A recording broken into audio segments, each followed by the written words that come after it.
Салик сода маркасы бул жөн гана даам эмес. Бул ар бир күнгө камкордук, табигый ингредиенттер жана халал стандарттарына толук шайкештик. Ар күнүңүздү даамдуу өткөрүңүз. Орозоңуздар кабыл болсун. Ассаламу алейкум, кадырман телекөрүүчүлөр, урматтуу мусулман бир туугандар. Жараткан Алла Таала орозоңуздарды кабыл кылсын. Бүгүн биз жыл ичиндеги эң түндөрдүн мыктысы, эң жакшысы Кадыр түн кечесинде отурабыз. Кадыр түндүн ислам дининде ордугандай, Кадыр түн кечесин кантип майрамдайбыз, кантип ибадат менен өткөрөбүз. Ушул суроолорго биз бүгүн Ысык Көл облусунун казысы устазыбыз Самигин-Кары Атабаевден жооп алып бермекчибиз. Студиябызга кош келипсиз. Кушубак кылсын. Кадыр түн кечеңиздер кут болсун. Кадыр кечеңиздер куттуу болсун, мубарак болсун. Самигин-Карыке, мынакей рахмат жаган Рамазан берүүсүндө биз ушул орозо ичиндеги бардык ибадаттар боюнча, орозодогу негизги орозого тиешелүү суроолор боюнча сөз кылып келатабыз да. Анан бүгүн багы түндөрдүн эң жакшысы Кадыр түн кечесинде отурабыз мынакей. Анан Кадыр түндү кантип туура, анан багы биздин шарият көрсөткөн тартипте өткөрө алабыз? Жакшы. Аллах Таалам ушул Рамазанда орозолорубузду, жакшы ибадаттарыбызды баарын Кудайым кабыл кылсын. Анан өзүңүз айткандай, бул Кадыр түн өзгөчө түн. Өзгөчө күн. Бул мусулмандардын майрамы болуп эсептелинет. Ал эми бул майрамда башка майрамдардан бул өзгөчөлөнүп, бул майрам Кадыр түн, бул Кур'ан түшкөн түнү болгондуктан бул түндө ибадат менен өткөзүлөт. Эң зарылы Пайгамбарыбыз алейхиссалам айтты: "Мен кама лейлатал кадри иманан ва ихтисабан гуфира лаху ма тaqaddama min замби". Бул хадисте Пайгамбарыбыз алейхиссалам айтты: кимде ким Кадыр түнү тик турсадан максат ибадат менен уйкусуз өткөзгөн болсо, анда анын өтмүштөгү бардык күнөөлөрү кечирилет деп Пайгамбарыбыз алейхиссалам айтты. Кадыр түндүн өткөзүүдөгү эрежеси куптан намазын жамаат менен жана багымдат намазына чейин уктабай багымдат намазында жамаат менен окуса, ошондо эң улуу соопко, эң улуу даражага жетет да. Анан устаз, багы биз кичинекей чакта эсибизде калган да, багы Кадыр түнүн уктабаш керек экен деп эле багы ушундай ан сезим сиңип калган да. Анан биз азыр биздин көрүүчүлөргө да ушундай багы бүгүнкү күндү багы уктабай коюу менен эле эмес, дагы кандай дагы бир балким дос, жолдош, туугандардын менен биргеликте аткарылуучу кандай ибадаттарга маани бериш керек? Бул түн сиз айтып өткөндөй уктабай кое турган түн өзү. Аллах Таалам Куранда дагы "Хойрум мин алфи шахр" деген 1000 ай бою кылынган ибадаттан жакшыраак. Эң негизги максаты бул түн уйкусуз өтүү.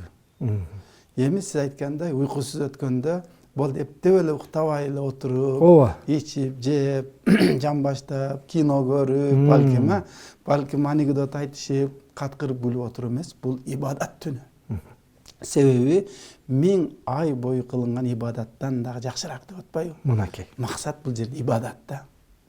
Бул түндө дуалар кабыл болуп турган түн. Ошондуктан негизинен дуа болот, намаз болот. Таравих намазыбыз деле ичине кирип кетет десек болот. Таравих намазыбыз бар, Шейхуфтандан окуйбуз да. Таравих намаз болот, өзүнчө нафил намаздар болот, Куран окуу болот, дуа кылуу болот, тилек кылуу болот. Ушундай нерсе менен өткөзүлүш керек бул. Жөн эле уктабай коюп эле сүйлөшүп, бака-шака, күлкү эмес, бул ибадат менен өтө турган. Эми мындай майрамдар болушу мүмкүн, башка майрамдар. Аларда күлкү, ошондой эле бир сүйлөшүп отуруу башка болуп кеткен болушу ыктымал. Биздин деле кадыр түн баягы союз тарагандан кийин кадыр түндүн маңызын адамдар билип, кадыр түн тосуш керек экен дегенде билсеңиздер керек, оюн зоок менен, күлкү менен, ыр чоор менен ушундай болуп өткөзгөн учурлар да болгон да. Анан Кудайга шүгүр адамдар бара динди түшүнүп, кадыр түндүн максатын түшүнгөндөн кийин максаттагыдай ибадатка өтүп, Кудайга шүгүр мына бир канча жылдан бери ушул өзүнүн максатындагыдай өтүп келип атат. Алла разы болсун. Анан кадыр түн күнү Куран түшүрүлгөн түн деп баягы устаздарыбыз көп эле айтат да. Бул эмнени билдирет? Бул мындайча айтканда Куран Аллах Тааланын сөзү, бул ыйык сөз. Бул Куран кимге эле насип болсо, анын даражасын көтөрүп коет экен да Кудайдын кудурети менен. Бул Аллахын кадыр, Аллах Таалам кудуреттүү зат. Ушул Куранга байланышкан нерсенин бардыгын даражасын көтөрүп коет экен да. Куран кайсыл айда түштү десе, Рамазан айында түштү. Рамазан айы 12 айдын султаны болуп калды дейт. Ошол Куран каерге түштү? Меккеге түштү. Меккеде бир собиш 100 миңге тете болуп калды. Мынан караңыз. Куран пайгамбарыбыз Мухаммад алейхиссаламга түштү. Пайгамбар Мухаммад алейхиссалам пайгамбарлардын төрөсү болуп калды. Ошондой эле Куран баракка жазылып калды. Барак кече эмне болчу? Ичеги кылып, үйгүзүп, ыргытып, балким тебеленди да калып кала турган бир нерсе болчу. Куран жазылгандан кийин аны бийикке коюп, өп, эң бийикте тура турган барак болду Куран жазылгандан кийин. Керек болсо отта күйгүзө албай турган болуп калды. Канча өрттөнүп кеткен жерлерде, китепканаларда бир жалгыз Куран калып калган, барды күл болуп калган. Кудайдын кудурети. Ушундай. Куран кимге эле? Ал эми Куранды жаттап алгандар мына Рамазан айында 30 пара Куранды окуп берген балдарды, карларды кандай биз сүйүнүп, жакшы көрүп, урматтап атабыз. Ошол Куранды жаттап алгандык үчүн алар урматтуу болуп калды. Куранды жаттатып койгон үчүн ата-энеге кыяматта алтындан тажы кийгизе турган болду Аллах. Курандын урматына. Эми ушул Куран Рамазандын кайсы түнү түшүрүлдү десе, Кадыр түнү. Кадыр түнү түшүрүлгөндүгү үчүн бул Аллах Таалам бул түндүн кадырын, урматын, сыйын шунчалык жогору кылды, салыштырганда 1000 ай бою кылынган ибадаттан дагы жакшыраак. 1000 ай бою кылган ибадат менен барабар дебептир да. Андан жакшы деп Аллах Таалам өзүнүн ыйык китеби Куранда айткан. Бул Кадыр түн туурасында дагы ыйык Куранда атайын бир сүрө бар. Кадыр сүрөсү деп аталат. Ал сүрөнү да айтып өтүшүбүз керек. Аллах субханаху ва таала айтты: "Аузу биллахи минеш шайтанир ражим. Бисмиллахир-рахманир-рахим. Инна анзалнаху фи лейлатил кадр." Биз ал Куранды Кадыр түнүндө түшүрдүк дейт да. Ал эми бул Лаухул Махфуздан биздин асманга Аллах Таалам Кадыр түнү толугу менен которгон, берген да периштелер аркылуу. Ал эми бул асмандан жерге 23 жылда бөлүнүп түштү да. Ошону айтылат. Лаухул Махфуз деген, мындайча айтканда, Аллах Таалам калемге буйрук кылган. Жаз деген эмнени жазайын дегенде, ошол алам жаралгандан ушу кыяматка чейинки бардык нерсени жаз дегенде, ошол жазууда Лаухул Махфуз деген Аллах Тааланын ошо бир сактай турган нерсеси бар. Ошол жерде Куран сакталган, аны периштелер бул жака көчүргөн. Ошол Кадыр түнүндө түшүрүлдү дегенде максат ошол экен да. Ал эми Вама дуракама Лейлатул Кадр, Лейлатул Кадр дей Мухаммад, сен каяктан билесиң бул эмне? Эмне экендигин сага эмне билдирди? Алла билдирбесе пайгамбарыбыз да биле алмак эмес. Анда Аллах Таалам айра уландысына Лейлатул Кадри хайрун мин алф шахр. Кадыр түнүндө кылынган ибадат 1000 ай бою кылынган ибадаттан дагы жакшыраак. Дагы эмне болот бул түндө десе, танаzzalul malaikatu var ruh. Бул түндө периштелердин бардыгы биизни раббихим, Раббусунун жаратуучусунун изни менен, уруксаты менен жерге түшөт. Var ruh, Жабраил периште дагы жерге түшөт. Жер бетинде периштелер, мындайча айтканда, биздин тилде айтканда, бут коерго жер калбаптыр дегенчелик деңгээлде бир да боштук болбой калат, периштелер жерде болот. Биизни рабби мин кулли амр. Бул түндө дагы эмне болот? Тагдырлар, 1 жылдык тагдыры адамдыкы бекитилет. Ошол тагдыр бекитилип атканда адам кандай акыбалда болот? Ибадатта, дуа кылып аткан, суранып аткан, жакшылыкты тилек кылып аткан. Кудай сактасын, тескериси болсо эмне болот? ошол жерде максат. Анан дагы эмне болот десе, саламун хия хатта матулал фажр. Ал түн саламат болот, тынчтык болот, бейпилдик болот. Аллах Тааланын рахматы жаап турган Кудайдын кудурети менен кадыр түндө дайыма шундай бир өтө катуу ызгардуу суукта, бул күндө дагы бай бир өтө бир адамды үчтө турган суук эмес. Бир ар бир нерсе өтө катуу ысыкта, бул түндөрү бир аз салкыныраак болот дегендей, ушундай бир Кудайдын кудурети. Ал түн саламат түн экен, тынчтыктын түн экен. Кайсыл убакка чейин? Хатта матулал фажр, күн чыкканга чейин. Аллах Таала мына ушул аятта кадыр түндү баяндады. Кадыр түндүн кадыры өтө улуу, өтө кымбат экен да. Негизинен кадыр түн күнү кайсыл ибадаттарды басымдуураак жасоо сооптуу болот? Кайсыл ибадаттарга көбүнчө көңүл бурушубуз керек? Көбүнчө дуага, тилек кылышыбыз керек. Ошону менен бирге эң көп көңүл бурула турган нерсе, инсан катары биз жашоодочу көп эле күнөө кылып койот экенбиз да. Кээде билип кыласың, кээде билбей кыласың, кээде гыйбат кыласың. Эң жаман күнөөбүз гыйбат да. Себеби байкыл бир арам иштер болсочу, мисалы арам нерселер болсо көрүп турасың, кой муну кылбайм дешиң мүмкүн да. Арак, жаман, өлүмтүктүн эти, чочко, башка мисалы көрүнүп туруп, качасың да. Ал эми гыйбат деген нерсе бул көзгө көрүнбөгөндүктөн тил менен билинбей отуруп жасап коесуң да. Ошондой эле бирөөлөрдү капа кылып коюшу мүмкүн. Мына ушуга биз инсан катары көп күнөө кылып алган болушубуз ыктымал. Бул түндө эң көп кылына турган дуа Кудай Тааладан кечирим. Пайгамбарыбыздан, Айшенебизден пайгамбарыбыздын ушул түндөгү ибадаты туурасында сураганда, Айшенебиз айтты го, пайгамбарыбыз эң көп кылган дуасы ушул эле. Аллахумма иннека афуун тухиббул афва фаъфу анни. О Аллахым, сен кечирүүчү затсың. Кечиргенди жакшы көрөсүң. Менин күнөөлөрүмдү кечире көр, мени кечире көр деп ушул дуаны көп айткан экен. Биз дагы бул дуаны көп айтабыз. О Аллахым, сен кечирүүчү затсың. Кечиргенди жакшы көрөсүң. Бизди кечире көр деп. Ал эми Рамазан ичинде кайсыл көп дуу айтылыш керек десе, 4 дуаны айткан. 4тө көп айтылат. Рамазан ичинде тынбай айтыла турган нерсе кайсыл экен?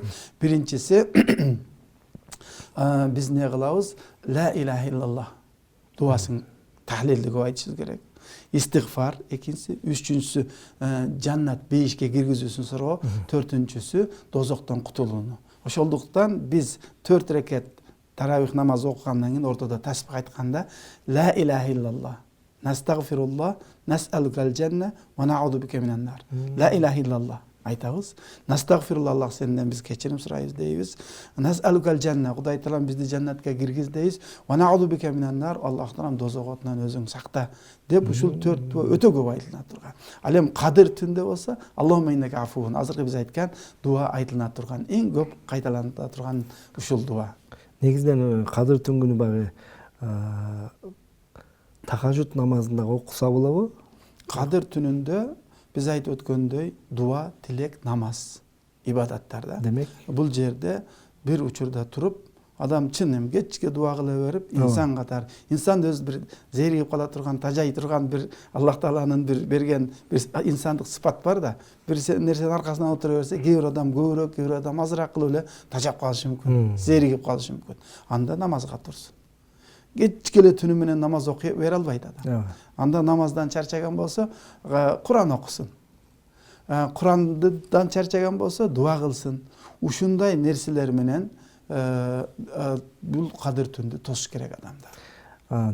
Негизинен баягы биздике да суроолор келип калат, анан ошол суроолордун арасында эң басымдуу суроолор жанагы үйдөгү бир туугандар биригип, анан жолдош балким достор биригип алып бир стол даярдап алышып, үйдө дастарканды жайып коюшуп, анан ибадат кылып, дуа кылып, анан көбүнчө сурап калышат, ушул биздин убактыбызды эми жанагындай аалымдардын насааттарын, баяндарын угуу менен да өткөрсөк болобу депчи.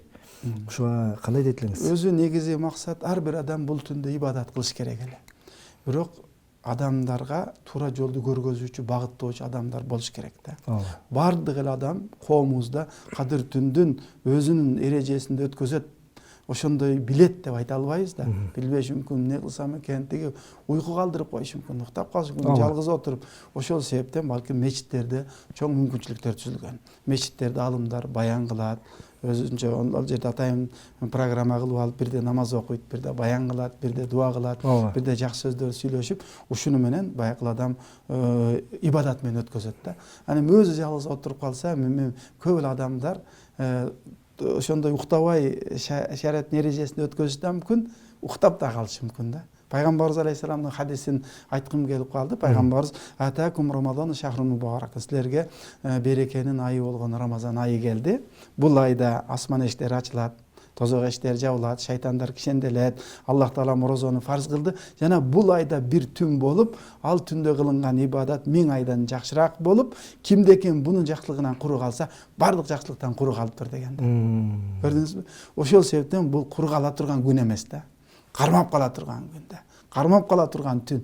Ошол себептен сиз айткандай биригип, чогулуп алганда эптеп эле тамак ичип эле уйкусу өткөзүш максатты кылбастан ибадат менен мейли кээде тамак ичсе да боло берет. Кээде тамак иче коюп, кээде бир нерсе жей коюп, кээде ибадат кыла коюп, бирде чогулуп алып намаз окуй коюп, бирде чогулуп дуа кыла коюп, мынаны кылалы деп алып өткөрсө боло берет. Онун эч зыяны жок, пайдасы бар. Анан баягы айыл иргесинде өзү элетте биздин баягы аталарыбыз, апаларыбыз да бар да. Анан ошолор баягы сыналгыдан, телевизордон баягы аалымдардын насааттарын көрүп, мынакей бүгүн ЛТРде кадыр түндү тозуу аалымдар менен биргеликте тозуу дагы бир уюштурулуп атат. Ошондойлорду да көрүп өткөрсө болобу? Болот. Себеби биз айтып өткөндөй, көп эле адамдарыбыз ушул кадыр түндүн кадырын билген менен кандай өткөзүштү билбей калышы мүмкүн. Бул туурасында толук кандуу маалыматы жок болушу мүмкүн, бирок каалайт да өткөзүүнүчү. Анан эмне кылышты билбей эле отура бергенден көрө, ошондой сиз уюштуруп аткан бүгүнкү күндөгүдөй ошол теле аркылуу, ошондой эле сыналгы аркылуу көрүп, адам маалымат алып, угуп, ар бир маалыматта адамдын Кудайым буйрса жүрөгү ачылып, таквачылыгы көбөйүп бара берет, уккан сайынчы. Ошондуктан буларды да угуп өткөрсө болот. Ошонун ортосунда дуа кыла койсун, укту азыр. Анан да укту, намаз окуй койсун, кайра келип угуп, дагы бир жаңы маалыматтар болсо ошону амал кылганга аракет кылып, үйдө отургандар аны менен дагы биргеликте өткөрсө болот. Алла ыраазы болсун. Абдан керемет насааттар болду. Анан негизинен жүрөктөн чыккан дуа кандай болуш керек? Дуа кылууда эмнелерге көңүл буруш керек ушул дуанын кабыл болушу үчүн? Дуанын кабыл болуш үчүн шарттары бар. Биринчиси шариатка ылайыктуу дуа болуш керек, жакшылык суралыш керек. Экинчиси ошол ихлас болуш керек. Чын жүрөктөн берилүү. Себеби дуанын кабыл болуу шарттарына ушул керек. Чын жүрөктөн берилүү, жүрөгү менен жөн дуа кылып койбашка мынтип элечи. Анан жүрөктөн берилүү, көздөн жаш чыгуу окшогон кайдыгер болбош керек. Кайдыгер болбош керек дуага. Анан үчүнчү шарты адамул истигжал деп коет. Дуа кылып бүтүп эле келди экен деп шашпаш керек. Бизден кылына турган нерсе Аллах Таалага жалбаруу, дуа. Ал эми ал дуаны качан берүү Алланын иши. Аллага ташталат. Биз азыр эле дуа кылып бүтүп эленен келип калдыбы деп шашканыбыз шариатка туура келбейт экен. Биздин максат дуаны кыла беребиз. Бул жерде биз айтып өткөндөй шариатка ылайык сүннөттөгүдөй болуш керек. Андан кийин ихлас, чын жүрөктөн. Ошону менен бирге дуанын дагы көп кабыл боло турган учурларды Аллах Таала бизге коюп койгон да. Рамазан айы, кадыр түндөр, бул жылдын дагы башка күндөр, жума күндөрдө, жамгыр жаап атканда, түндөсү, түндүн 3/1 бөлүгүндө ар жерлерге Аллах Таала дуаны кабыл кыла турган учурларды, мезгилдерди, убакыттарды көп эле коюп койгон да. Ошолордун эң улуулары Рамазан айынын ошондой эле мына кадыр түндөр. Ал эми Курбан айтта болсо Арафа күнүндөгү дуалар. Булар өтө улуу күндөр болуп эсептелинет да. Ошондуктан бул күндө биз чын ихластан берилүү менен анан дуада көздөн жаш чыкканы талапка ылайыгыраак да. Себеби бул берилүү менен ушунчалык деңгээлде ихлас менен, үй менен пайгамбарыбыз айткандай, өзүнчө жалгыз отуруп Кудайдан коркуп ыйлаган көз тозок отун көрбөйт дейт да. Ушул күндө тилектерибизди айтып дуа кылып калышыбыз керек. Эми биз багы көп эле устаздардын баяндарында угуп калабыз, анан сиздин дагы баяндарда угуп калабыз. Жанагы балдарды же болбосо үй бүлөлүк деңгээлде тозуу боюнча, балким багы жаш үй бүлөлөр да болушу мүмкүн, кичинекей балдар шүрпөлөр менен мечитке бара албай ушу балдарын карап калышы мүмкүн да. ошол убакта балдар менен кантип үй бүлөлүк деңгээлде өткөрүш керек? Муну айтайын дегеним, өзүңүздүн бир насааттарыңызда айтып каласыз, жанагы Мединада болгон ооз ачыруу окуясын айтып каласыз да. Ошол деңгээлде ошондой баягы кадыр түндү тоосуу менен ушу балдардагы ан сезимине кичинекей кезинен сиңирип, ушундай биз үй бүлөлүк деңгээлде тосчу элек, ата мынтча эле дегендей баягы балдарга насаат айтып өткөрсө болобу? Болот. Балдарга насаат айтып, аларды сүйүнтүп, аларды да уктабай калыш үчүн алаксытып, эми алар кичинекейлер үчүн анча мынча бир оюн нерселер да кылып койсо болот. Уктатпай, аларды жандандырып, мисалы бир нерселерди сүйүнө турган нерселерди кылып, анан кадыр түндө анан дуаны отургузуп алып, катарыбызга тизип алып. Биздин максат мен эле жашап өтүп кетейин эмес, максат балдарды тарбиялоо да.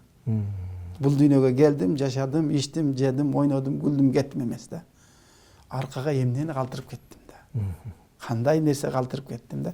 Ошондуктан ошо балдарыбызга биз таалим тарбия берип, аларды дагы ойго, уйкусуз, кадыр түндүн баркын билип, анан биз дуа кылып атканда ихлас менен берилип, дуа кылып атканда алар көрүп, ата мындай кылчу эле, апа мындай кылчу эле, кадыр түн мындай болчу эле деп кадыр түндү күтө турган болуп, балким ушундай иштерди кылып бала чака менен өткөзсөк болот. Негизи анан ушул түнү дагы кайрымдуулук иштерин кылса соогу канчалык болот? Кайрымдуулук дагы болсо болот. Кайрымдуулук кылса дагы, садака берсе, ошо садаканын эң жакшы негизи балдарга делинген, өзүнүн үй бүлөсүнө да. Мисалы ата эне менен үйдө болсок, биринчи ата энени сүйүнтүп, батасын алып баштайлы. Ата энеге дегенде көбүнчө мен баягы кийимге ченин алып берип кое беребиз го. Ол башка сүйүнүч. Бирок акчалай дагы ата энеге берген бул өзүнчө ата энени бир сүйүнтө турган нерсе да. Бул акча деген ушундай бир Кудай Тааланын нерсеси экен да. Ошого акчалай дагы берип, бир батаны деп баштайлы, балдарыбызга хадия берип баштайлы. Анан мүмкүнчүлүк болсо ошол кадыр түн бүгүн тособуз деп атканда барып кедей кембагалдардан кабар алып коюу, мисалы ошол нерселер менен дагы баштасак болот. Ал эми биз айтып өткөндөй негизгиси уйкусуз ибадат менен өткөзүш керек. Анан негизи бул түндө жараткан Алла Тааладан эмнени суроо маанилүү? Эмнеден башташ керек дуаны кылууда? Дуаны кылууда биз айтып өткөндөй Аллах Тааладан биз кечирим сурашыбыз керек. Күнөөлөрүбүз көп да. Ушу күнөөлөргө Кудай Таалам кечирүүдөн сурасак, себеби кадыр түндүн урматына күнөөлөрүбүздү Аллах Таалам бардыгын бирин калтырбай, чоң кичинесине карабай кечирип коюшу толук ыктымал. Ошондуктан биз биринчи орунда Аллахым күнөөлөрүмө кечир неме кылалы. Ошону менен бирге жашообузга дагы сурайлы. Ден соолук сурайлы, мейли жакшы жашоо сурайлы, перзент сурайлы, перзентсиздер. Ал эми тууган урукта балким туура жолго түшө албай, туура эмес жолдо жүргөндөр болсо, аларга сурайлы, Аллахым ошо хидаят бер, туура жол бер, Аллахтан туура жолду өзүң жаратып бер, Аллахым деп аларга сурайлы. Ата энебиздин өмүрүн сурайлы, балдарыбыздын өмүрүн сурайлы, балдарыбыздын келечегин сурайлы, балдарыбыздын ыйманын сурайлы. Ошону менен бир коңшубузга сурайлы. Анан мен жүрөгүмдөгү нерсе мамлекетибиз биздин чоң неаматыбыз да. Чоң байлыгыбыз, Кыргызстан деген мамлекетибиз. Ушуну ар бирибиз жүрөккө алып киришибиз керек. Кыргызстан деген мамлекетибизге сөзсүз түрдө дуа кылышыбыз керек. Рамазандын кайсы күндөрүндө болсун, отурганда, ооз ачканда сөзсүз түрдө мамлекет. Ошол мамлекетте биз жашап атабыз. Жашап аткан жерибиз тынч болсун. Жашап аткан жерибиз мындай шаңдуу болсун. Жашап аткан жерибиз таза болсун. Жашап аткан жерибиз ынтымак болсун. Уруш болбосун, жаңжал болбосун. Жашап аткан жерибиз өнүксүн мамлекетибиз. Ошонун ичинде биз жашаганда анан не болот экен, жакшылык болот экен. Ошондуктан бул түндөрдө мамлекетибизди дагы таптакыр эч кимибиз эсибизден чыгарбашыбыз керек. Көздүн карагандай сактоого милдеттүү болгон мамлекетибизге дагы сөзсүз түрдө дуа кылып турушубуз керек. Ошол анан ибадаттын башында ошол кадимкидей жана антип гусул даараттарды бекемдеп алып анан бир ниет кылып кириш керекпи бул түнгө? Бизге ниет кылып, ар бир иште ниет, иннамал аъмалу бин ниет дейт, ар бир иш ниетке байланыштуу дейт. Бүгүн күндү сөзсүз ниет кылып уктабаймын, ибадат кыламын. Балким программа жазып алсын. Саат мынчадан мынага чейин намаз окуйын. Мынчадан мынага чейин бу дуаны кылайын. Мынчадан мынага чейин мисалы керек болсо, мына аттарынан бери. Биз Арафатта ажыга барганда жазып алабыз го, мынаны унутуп калбайын депчи. Ошол сыяктуу буга дуа кылайын, буга да ниет кылып алып туруп, анан эми шарият дини, ислам динибиз тазалыктан башталат. Ар бир нерседе гусул кылып алуу, тарат алуу, бул күндү таратсыз өткөрбөгөнгө аракет кылайлы. Тарат менен өткөзөлү. дарат алалы, ниет кылалы. Сиз айткандай, жакшы ниеттер менен Аллах Таала ошол ар бир ишти биз ниет менен баштайт экенбиз да, анан жүрөктөн чечирим чыгарып туруп аткарат экенбиз. Анан бул түнү көп суроолордун бири бул дагы жана Куранды баягы эми арабча окуй албаганда биздин мусулман бир туугандарыбыз бар да, апаларыбыз болушу мүмкүн, аталарыбыз болушу мүмкүн. Ошону кыргызча маанисинде эле окуп өткөрсө болобу? Болот. Кыргызча маанисинде окуса болот. Бирок бул жерден кошумча кылып кетейlik. Эми биз сайыз доорунда бизге тыюу салынган учур болуп, Куран окуу, бул араб тилин үйрөнүү, арабча окушту билбей калышы мүмкүн, бирок ага азыр бизде өзүр калбады да. Одан 34-35 жыл өтүп кетти. Ошол убакта төрөлгөн адам азыр чоң бир киши болуп калды. Ошон үчүн ар бири араб тилинде өзүнүн тамгасы менен Куран окуганды мусулман катары билгени жакшы. Эми бир себептер болду, башка болду, билбей калган болсо, мейли сиз айткандай кыргызча котормолорун мейли ошо билгенине жараша окуп, ибадат кылып, уйкусуз өткөргөнү жакшы. Негизинен баягы эми эрежеге жетип калган балдар үчүн, балким байкелер үчүн, агалар үчүн, аталар үчүн көбүнчө эмнени сунуштайт элеңиз? Үйдө өткөрүшсүмү же эгер мүмкүнчүлүктөр болсо мечиттен өткөргөн жакшыраак дейсизби? Эгерде мен оюмча ошол ибадатты көбүрөөк кылып калуу үчүн үйүндө отуруп уктап калуудан корккондор, уктап калам, зеригип калам, ибадат кыла албай калам десе, мечиттерде мүмкүнчүлүк түзүлгөн. Мечиттерге келип, отуруп, ибадат кылып, аба жамаат деген нерсе адамдарга өз шык берет да. Жалгыз окуганга караганда жамаат менен окусаң шыктанып, кайра кой аналар мынтип атат, мен да кылайын дегендей. Ошондой эле эми үйдө көпчүлүк болсо, үйдө ошондой бир ошол кадыр түндү жакшы өткөзө бере ала турган, айтып деп тура турган үйдө болсо, анда бала чакасы менен көпчүлүк үйдө отуруп өткөзсө дагы боло берет. Мүмкүнчүлүккө жараша кандай. Анан ошого баягы үйдө аялыбыз мисалы үйдө жалгыз болсо, аны жалгыз калтырып коюп кеткенге да болбойт.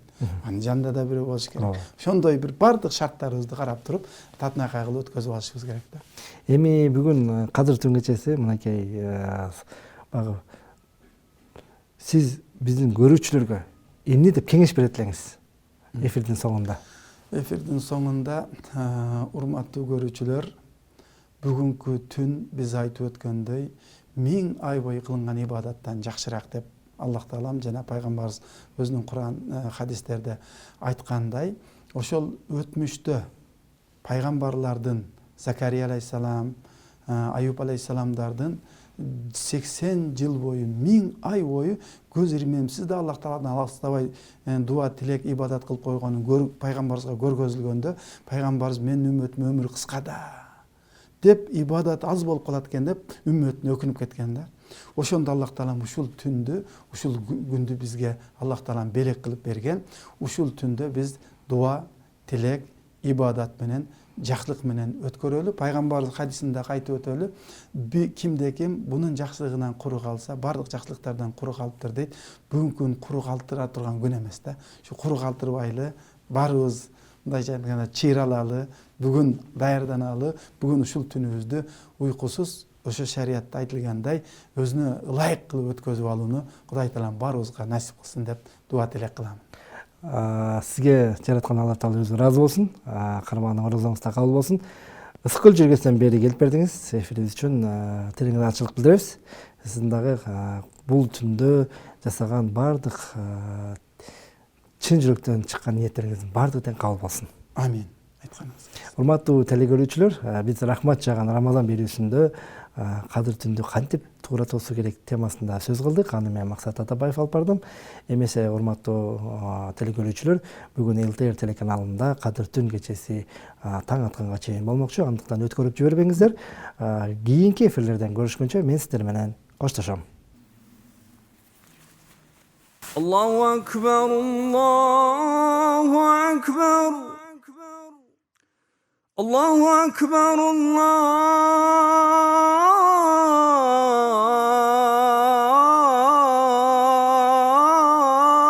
Allahu akbar. Eşhedü en la ilahe illallah. Eşhedü en la ilahe illallah.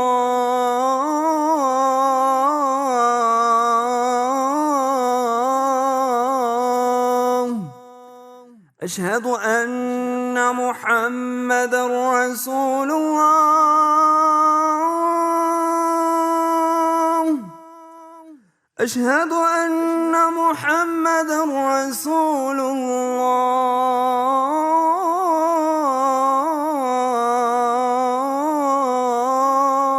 الله حي على الصلاة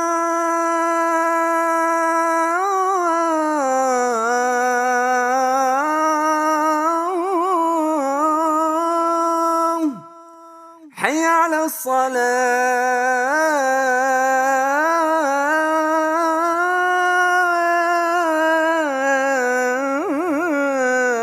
الصلاة حي على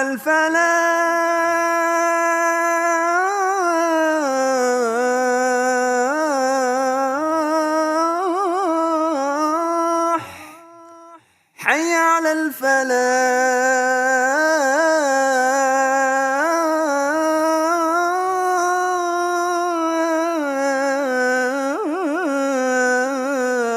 الفلاح الله أكبر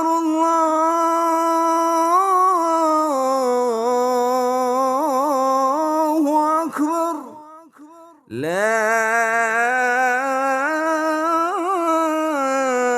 إله إلا الله.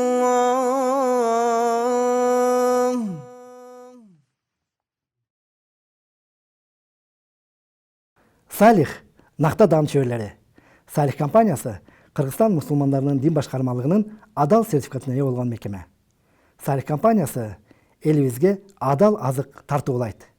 Рамазан айыңыздар марек, оразаңыздар кабыл болсун.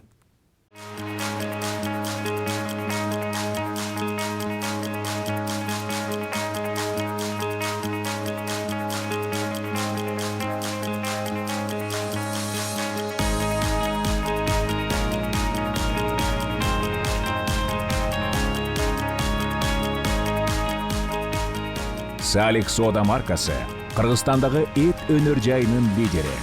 Бардык продукциялар халал принцибинде даярдалып, эл аралык стандарттарга ылайык EAC ISO 22000 талаптарына жооп берет.